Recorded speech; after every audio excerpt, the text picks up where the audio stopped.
पाऊस थांबला, मात्र धरणातून सुरू असलेल्या विसर्गामुळे अनेक जिल्ह्यात अद्यापही पूरस्थिती. लाखो लोकांचं स्थलांतर, जनजीवन विस्कळीत.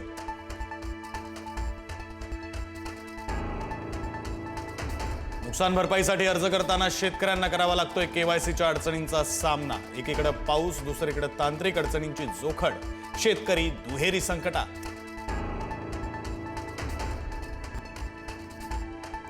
राज्य मंत्रिमंडळाची आज महत्त्वाची बैठक. राज्यातील शेती नुकसानीवर चर्चा होणार. दिवाळीपूर्वी मदतीचं आश्वासन. काय घोषणा होणार याकडे लक्ष.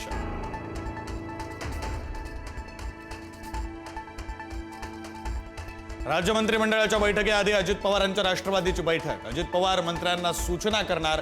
राज्यातील स्थितीचा आढावा घेणार.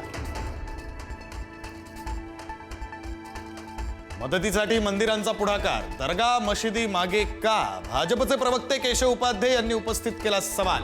शेगाव गजानन महाराज संस्थान, तुळजाभवानी मंदिर, सिद्धिविनायक मंदिरांकडून कोट्यवधींची मदत.